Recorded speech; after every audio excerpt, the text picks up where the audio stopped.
Hey tea sippers, welcome to an all new episode of Clock the Tea with Dr. Long. This is your host, Mark Long. You know I bring it to you fresh every week, so grab your tea, grab your coffee, and let's get into it.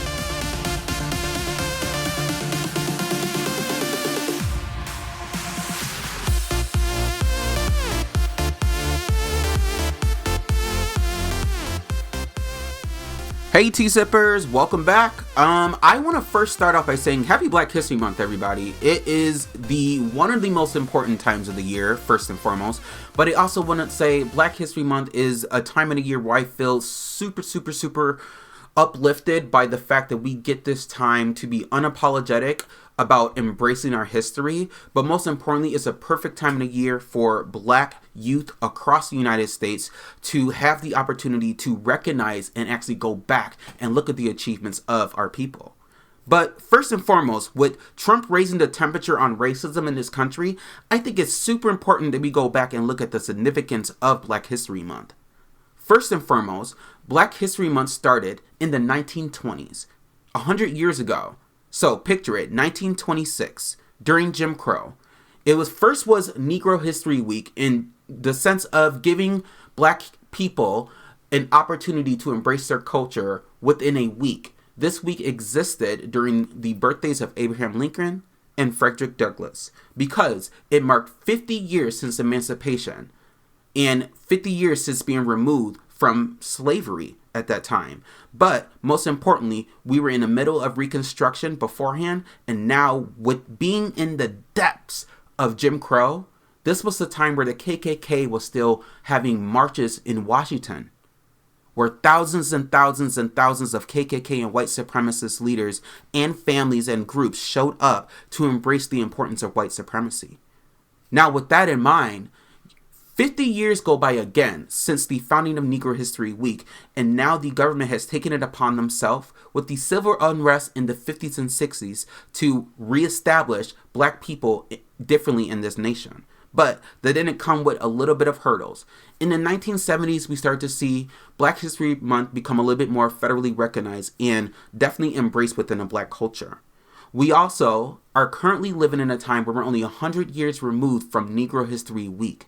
Now, with that in mind, the significance of Black History Month is important because not only does it tell the story, it also tells the importance of why Black is beautiful.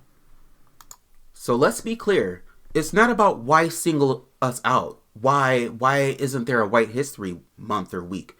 Let me help y'all understand a little bit of something. We're not singling ourselves out as Black people. America did that for us for centuries. Through slavery, through segregation, redlining, lynching, voter suppression, and every law designed to keep us in a box because people wanted us to feel less than human. Like I said earlier, we're barely 100 years removed from Jim Crow. So this idea that talking about Black history is somehow extra is completely wild to me. Because for most countries' existence, and specifically for most of this country's existence, our contributions were erased, our stories were distorted, our brilliance was ignored, and our suffering, most importantly, was sanitized to make white folks comfortable. And let's be real, if the history books had told the truth from the beginning, we wouldn't need a whole month to fix this mess. So yes, we highlight it, we uplift it, we teach it loudly, because pretending we're past all that when we're barely a century out from legalized racial terror is completely delusional. So, if the phrase Black history makes you uncomfortable, that's not my issue. That's not our issue. That's your issue. Happy Black History Month. Be Black, be proud, be beautiful. Alright, tea sippers, still a lot to get to. Donald Trump sent out a racist tweet. Of course, it's something he usually does on a regular basis, so that's not any shock or surprise. But take a look at the outrage that comes after he did this morning. Just take a listen to Jake Tapper from CNN real quick.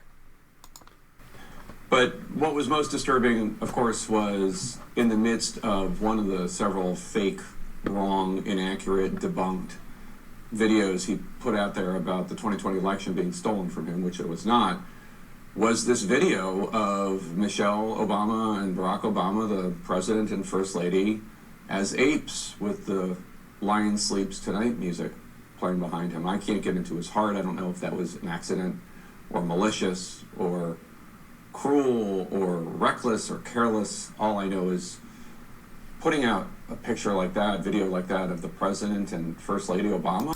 I'm going to stop Tapper. I'm happy that he's mentioned it via CNN on his platform, but clearly that's not like something that you question.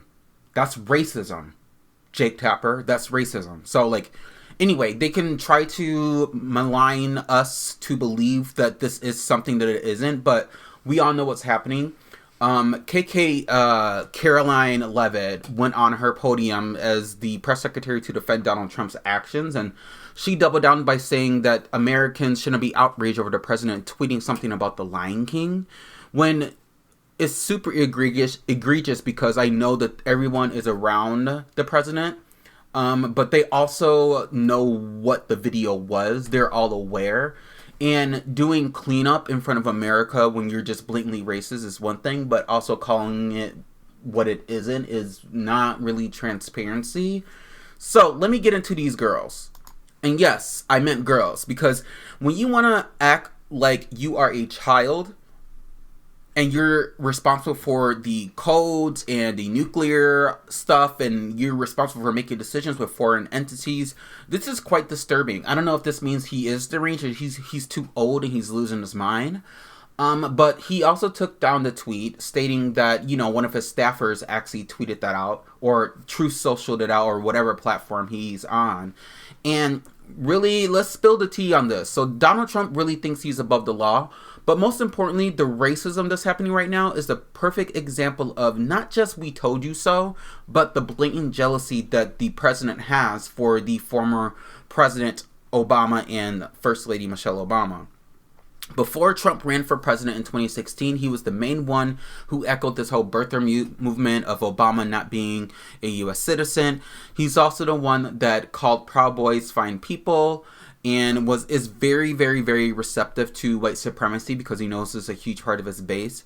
But most importantly, this administration cannot hide the fact that they're racist anymore, especially as we look in the Epstein files and we see them using racial slurs, referring to black people as the N-word, and also doing egregious stuff by pretending like this isn't happening. So let's stay on this a little bit more. I'm going to give you a little bit more details about information that just came out and what the current Trump administration is saying.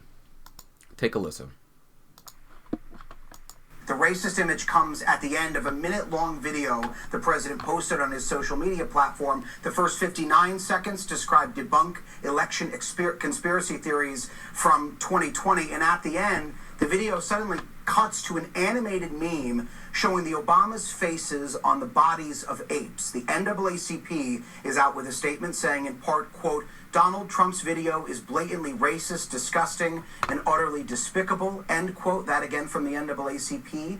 Images of black people as apes have been used throughout American history to dehumanize them. Slave traders and segregationists use these types of images to depict black people as inferior, and at times it's led to violence. Initially, White House Press Secretary Caroline Levitt said in a statement, quote, this is from an internet meme depicting President Trump as the king of the jungle and Democrats as characters from The Lion King. Please stop the fake outrage and report on something today that actually matters to the American public. And what a sick bunch of people. The fact that her statement says, please stop the fake outrage. Who wouldn't be outraged if the president is tweeting something racist? Like blatantly racist. This imagery has been used to describe black people for the longest time. Excuse me, but most importantly, white supremacists have used imagery like calling us apes, talking about our features, to try to dehumanize us, to uphold whiteness. And this comes after the revelation of the Epstein files. So we know that part of this is a distraction. But we also know, looking at the statement that just came from the White House press secretary, she has got to be one of the most complicit, racist persons who is on display for us to see. She's a perfect example of what happens with white people when they see another person who is racist, but they're so used to it that they're not impacted. So no one else should be impacted, right? And she's mentioning that, we should worry about things that actually matter to the American public. Well, racism matters to the American public because this country has a history of racism. And we're only, like I spoke about in the Black History portion of the segment, we're only 100 years removed away from Jim Crow. And for her to come here without having read a book, because clearly she speaks well because she taught herself to, not because she's well informed about culture. But to bring yourself to do anything for a paycheck, including defending racism, pedophilia, do what you need to do, but she's definitely going to jail along with the president.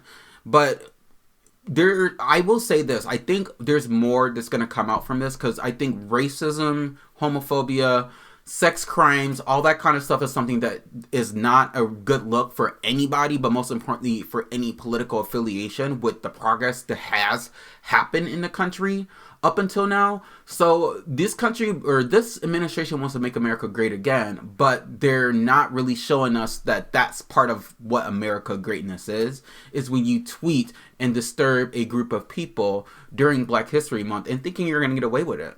So I think we need to sit tight because it is going to get worse before it doesn't. And then we're going to dive into the Epstein files in a minute, but I want us to just think about this moving forward. Donald Trump is doing anything in his power to create a different conversation around him right now, especially going into the Super Bowl, because he's trying to rile up his base. He's trying to do anything he can to get all the racist, white supremacist, MAGA supporters riled up so that there can be more distractions from what happens and what is being uncovered in these next coming weeks, with the Epstein files and Trump's egregious crimes of having sex with 13 and 14-year-old girls. All right, so speaking of the Epstein files, I reviewed a lot of the Epstein updates because I'm tired of the government playing in our faces. Let's call a spade a spade. It's not MAGA anymore, y'all. The cult has now become the pedophile defenders. At this point, be a normal Republican and grow up. We're all watching the biggest flop in the history of American politics. Karma is super, prepared, and karma is waiting on y'all. Evil has been exposed once again. Justice for the victims. I just feel like when it comes to the Epstein files and all this awful news that we're getting lately, hopefully there is a light at the end of this crazy tunnel that we're all in, because there needs to be some accountability. Take a listen to what has just been recently uncovered by the Epstein files. Demanding. We've got more significant Epstein files to talk about right now. These involve Don Jr., appears to be Don Jr., the president of the United States' son, from 2019, months before Epstein was arrested, indicted, and later died. This new file shows Jeffrey Epstein speaking with one Andrew Farkas. January 27th, 2019, Jeffrey Epstein asks whether can we, quote, do a coffee with Don Jr. Thursday, Friday, only if easy, as I know I like people that are funny. Farkas responds. So there's a lot in Epstein files, but I also want to get to this. So there are some key revelations from the Epstein files, so listen to what Now This Impact has to say.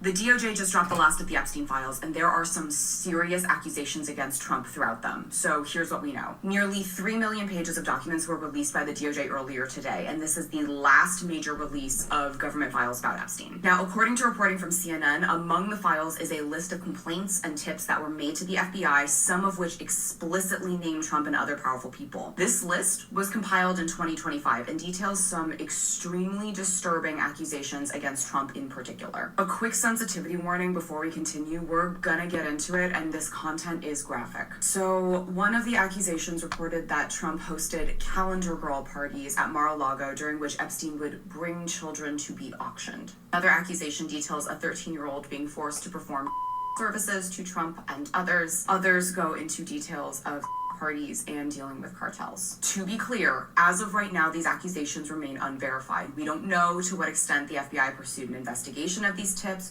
nor why the FBI made this list of accusations last year. Trump has long denied wrongdoing in connection with Epstein, and a Justice Department press release states that this production may include fake or falsely submitted images, documents, or videos, as everything that was sent to the FBI by the public was included in the production that is responsive to the act.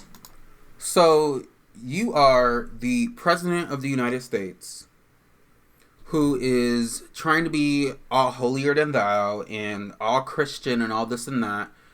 but you were fiddling 13 and 14-year-old girls? Not only were you doing it, there's people around you that were doing it, including your son, famous billionaires, other people with money. So the way to be mad at Obama for being a president and being respected, but behind the scenes, you are a child molester, a rapist, a racist, and a disgusting human being. The irony for you to tweet something about Michelle, First Lady Michelle, and President Barack Obama, when you are in the room with Epstein, allegedly, auctioning off little boys and girls to have sex with. And then there's emails coming out saying that, oh, you don't want that type of kid. You want a kid who is white and blonde. You don't want an nigger, as Epstein put in the email. You want a child. Let me tell you the issue. Well, we know the main issue is the child sex crime. Egregious, lock them up. I don't even think that's a conversation. What's even more egregious with that in mind is the fact that there is millions of Americans in this country that have told me and several other people who are basically anti-MAGA, anti-Trump, that they're not voting for the president because of who he is as a person and what he tweets and what he does. To what degree and how much does the president have to do for you as a Christian MAGA Republican to be like, okay, that's enough for me. I'm moving on, putting my support behind someone else, or I'm keeping my values and I'm not respecting this guy anymore. Because now we're getting to the point where you all are pedophile defenders. If you say, retweet, do anything behind Donald Trump from this point moving forward, you support pedophilia. Most importantly, you are an awful human being, knowing what millions of Americans in this country are facing right now, and the hypocrisy for an abuser, a racist, a piece of shit with money to get away with. And then there's people in America who are struggling to make ends meet.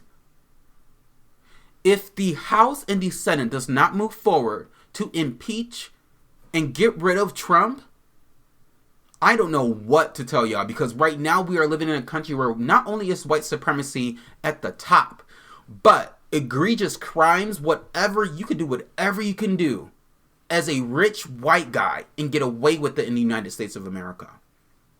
Now, let's talk about other findings. We know that the Clintons talked about not showing up in court because of all this egregiousness with Donald Trump and how the hypocrisy of them having to answer questions when Trump is the main one listed in the Epstein files 35,000 times. But let's get into it. I think Hillary Clinton is smart enough to realize that they've been engaging with the Oversight Committee for months now. And they've ignored all their actions and the accountability. And they're using this as a distraction because they're trying to play games with the American public. So, since they're trying to play games with the American public and with the Clintons, and specifically with Hillary Clinton, I agree with her that this should be a public trial. Because if you're going to put somebody under oath, it's time to spill the tea so we know what's going on.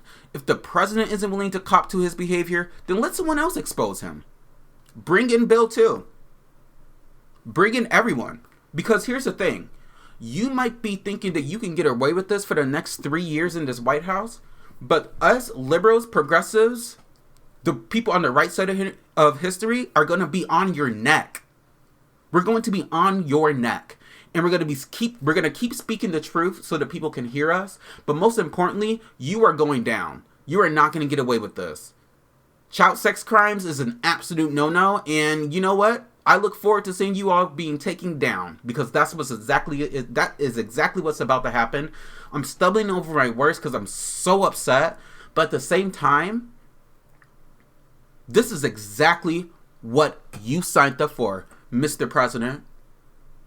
You decided you wanted to become president to hide away from all your crimes. Well, here's the thing. More of your crimes just got exposed. And this time, hopefully you'll be held accountable. Alright, make sure you refill your coffee, your tea, or what have you. This is a lot of heavy topics that we're covering today, and I want to make sure that I don't miss a beat. So let's keep going with the Epstein files, but we're going to take this overseas. So let's talk a little bit more about what's happening. So when the latest Epstein files were unsealed, the shockwaves hit the United Kingdom. Yep. With a force that was like crazy. So now we know that Buckingham Palace is on alert, and so is Westminster, a bunch of places, right? Everybody. What began as a long-anticipated document release situation quickly spiraled into a crisis that was touching the highest levels of government, the monarchy, and the country's most influential institutions in the UK. The first tremor came from the political world addressing Prime Minister Keir Starmer, who had campaigned on integrity and competence, but now he suddenly found himself at the center of this storm. His 2024 appointee Peter Mandelson, as the UK ambassador to the United States, had already raised eyebrows at that time because of his relationships with other people. But some newly released files revealed something that was far more damaging. Mandelson is in them, and not only is he in the files, he has maintained contact with Jeffrey Epstein, and it was revealed that he has done so after the conviction in 2008. Most importantly, the communications contradicted what Starmer, the Prime Minister, had said or what was told to him during the vetting process. So, within hours of finding that out, the narrative shifted completely, right? So, the unfortunate oversight to the catastrophic lapse in judgment, Starmer publicly apologized to the Epstein victims. So that's most recent. And now he accused Mandelson of misleading him to secure the ambassadorship. But the damage has already been done. We know that critics framed the scandal as a failure of leadership, and some within Starmer's own party began to question whether he could survive the political fallout. Most importantly, the gears still aren't shifted completely from Mandelson. Mandelson was a long-known, influential, powerful broker person in British politics. He clearly has resigned from the House of Lords and withdrew from public life completely as of right now. So police over there currently open an investigation into his relationship with Epstein, and Parliament demanded the release of all documents related to his appointment, and what was once a story of someone who was just kind of like had poor judgment and, you know, they kind of looked beyond failures, that kind of thing, is now trending intensely over in the UK. So the former minister was revealed to have passed sensitive information to to Epstein. So this revelation just came out recently. So what we're seeing from that is that the most explosive fallout comes from the royal sphere right now, with Prince Andrew already disgraced, right? After his disastrous 2019 BBC interview, found himself thrust back into the spotlight. So now with the new files, we are seeing there's a lot more contradiction happening, but most importantly, there's images. One claim is involving a supposed threesome, which is dominating headlines and is reigniting debates about whether Andrew could ever return to public life. Wow. King Charles is attempting to maintain a sense of stability right now. He was heckled during public appearances. The monarchy already is navigating a delicate period of transition, right? Suddenly faced as its most serious crisis in years. So even Sarah Ferguson right now is pulled into the scandal because of emails that are surfacing with her. We're seeing more information come out with more discussions of finances, more private photos of, I believe it's Prince Andrew over a female on the floor, on all fours. So the royal family's attempt right now is to distance themselves from the scandal, obviously, but it just made it more public. So what we're starting to see right now is that there's more information coming out from Belfast University, right? Which is basically saying that commentators are beginning to frame the fallout as a broader indictment on how Epstein has embedded himself within the global power structures and not necessarily just within the United States. So, in the UK, the scandal has become a mirror reflecting long-standing anxieties about class privilege and accountability. So more conversations about that are happening. So unlike the United States, where the political consequences have more of a mute approach, where things are kind of getting swept under the rug, British institutions have responded with investigations, resignations, and public soul searching. So we know that the Epstein files are having a huge impact right here in the United States, but now the distrust has created the perfect storm overseas, and we're seeing how things are being shifted. So let's stay tuned. I'm going to bring out more tea regarding the Epstein files, but I thought this was just quite interesting and more information you all should be aware of about what's happening. All right, so in more news, the Turning Point USA organization released a flyer or a promotional whatever of Kid Rock, who was going to be performing an alternative performance to the Super Bowl halftime show that Bad Bunny is currently headlining. This comes after backlash with Bad Bunny's announcement that he's going to be performing at the Super Bowl, but most recently his comments at the Grammys. Take a listen.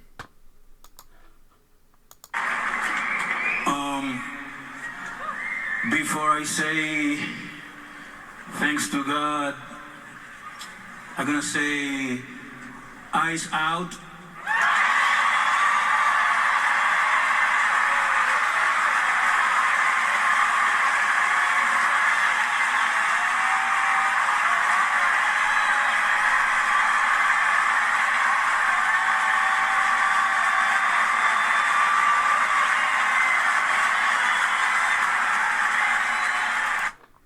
So the crowd stand up and gave Bad Bunny a standing ovation, but let's talk about the significance of this. So Bad Bunny has been very vocal of being someone who is pro support of people who are coming to the United States for a better life. He is from the island of Puerto Rico, which is actually a territory to the United States. So his advocacy comes on the backs that he has a sense of understanding where he fits in the argument. But we also have to look at this from a larger scale, because brown people all over the United States and black people have been targets of the most recent immigration crackdowns with ICE, entering people's homes without warrants, taking people out of schools, separating families from their kids, and also building a bunch of internment camps around the country in old warehouses. So this comes on the backs of Bad Bunny being a celebrity, but most importantly, him knowing his platform and that he can speak to something that is inhumane and that is having an impact on millions of people around the country. But the fact that they have decided to have an alternative performance to Bad Bunny, I personally feel like, go ahead. You know, I don't know anything about Kid Rock. Who is Kid Rock?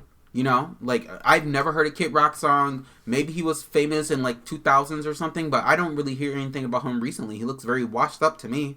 And I think when it comes to celebrating culture in this country, a lot of people that are conservative don't have it in them to look or listen to other kinds of music that don't match their identity, which to each his choice.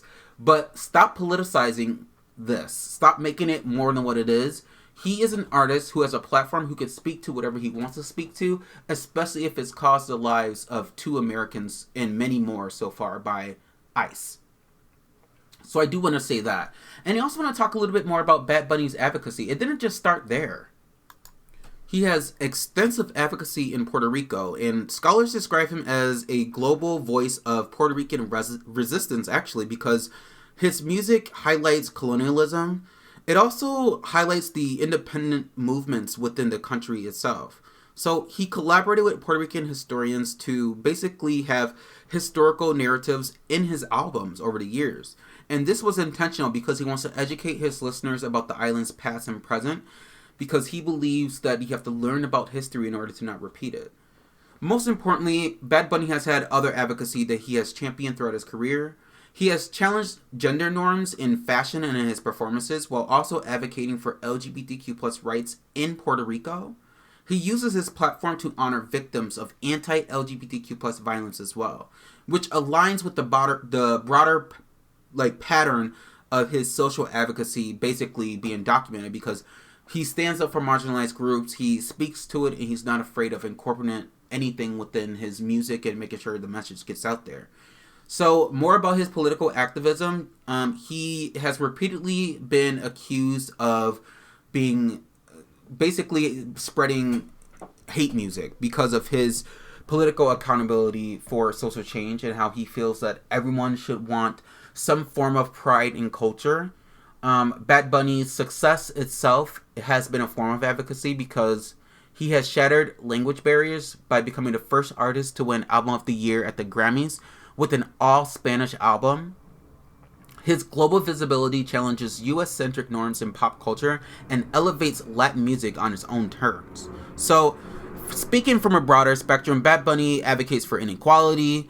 He advocates for anti-violence, right? He also advocates for women's rights, LGBTQ+, mental health, and basically always speaks to the impact of U.S. colonialism, which is very, very important for any artist to do, because we know when you have a career that has spanned the way his has throughout the world, you can't imagine how much people are just so excited to get an opportunity for him to have this moment and for us to witness it as humans. So they can go and be a part of that little Kid Rock thing all they want to with Gabby Barrett or whatever MAGA they got going on, but just know when y'all do that, do it because you're choosing to do that, but not because you're choosing to be a pedophile defender, because that would be a problem.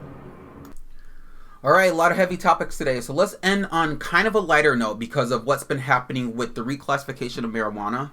I'm going to go ahead and read off a bunch of different things that are happening right now, but most importantly, I think it's super, super, super great that we look at marijuana from the lens of being culturally competent, but I think there's a little bit more to that. CBS 58 recently just talked about what's happening, and I think it's super important that we listen and get some more information, or like I like to say, some more tea.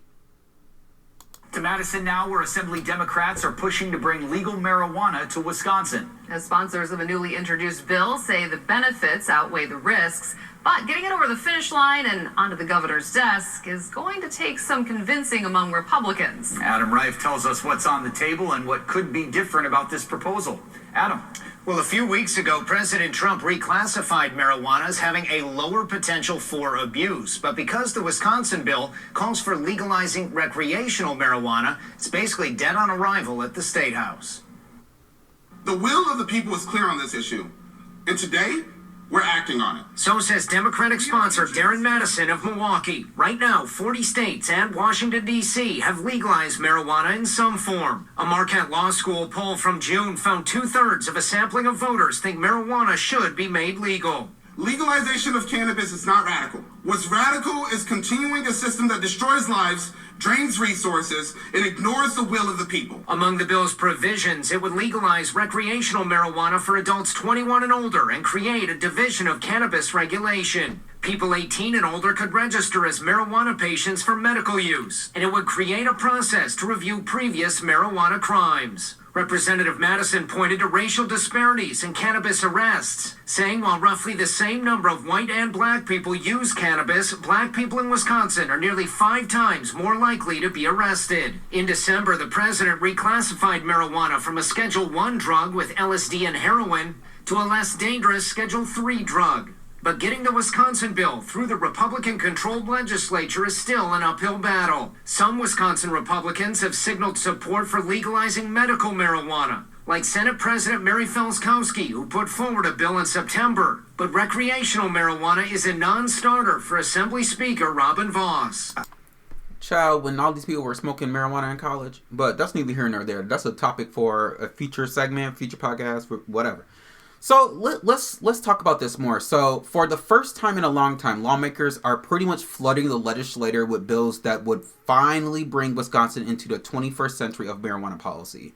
And Democrats have been coming out swinging with full recreational and medical legislation packages, which basically would state that adults 21 and up can use marijuana recreationally, while adults 18 and up will be able to use marijuana for medical purposes.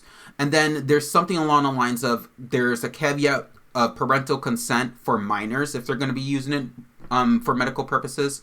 So Democrats have laid out this whole infrastructure with like production, testing, packaging, retail, local tax options, a bunch of stuff. And also they also added some justice angle things where they focus a little bit more on the prohibition and why some of the current enforcement in terms of regulating marijuana has disproportionately impacted groups of color in ways where they didn't do for white people. So here's where it gets interesting. Democrats are trying to basically get Republicans to actually care about hemp here in Wisconsin. So Wisconsin's hemp industry has been wobbling under federal uncertainty for a while now. And we know this because Democrats have been working to frame all of what I just listed off in terms of bringing that kind of legislation and those facts to the table. But most importantly, they want to bring rural communities, and officials into the conversation so they can understand that it's not just about policy, it's more so about strategy, it's about health, and it's about, providing it in a way where we can have some control over what that looks like in our state. So we can't get too excited yet because Republicans still control both chambers here in Wisconsin. And full legalization is not something that is even being talked about right now amongst that assembly.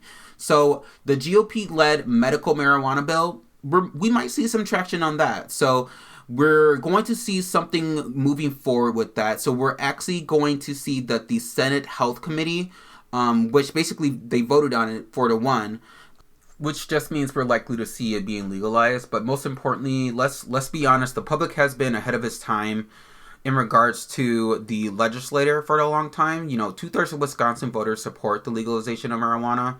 Meanwhile, Illinois, Michigan, and Minnesota are like basically the states that surround us that have it legalized already. So it's one of those things where it's like, it's not like you can just go get your gummies and go to Target and go get weed. That's not like what Wisconsinites want.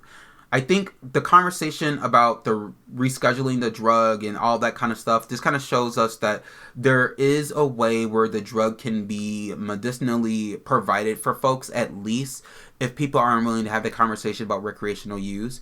But the full legalization will probably not even happen this year. So with that said, we have to keep looking at this because there's many more conversations that's happening at the Capitol right now in regards to Wisconsinites no longer wanting to push back against the use in its entirety, but actually moving in a direction where we can actually get some substance from this conversation and let's move away from the old dialogue around it being a gateway drug.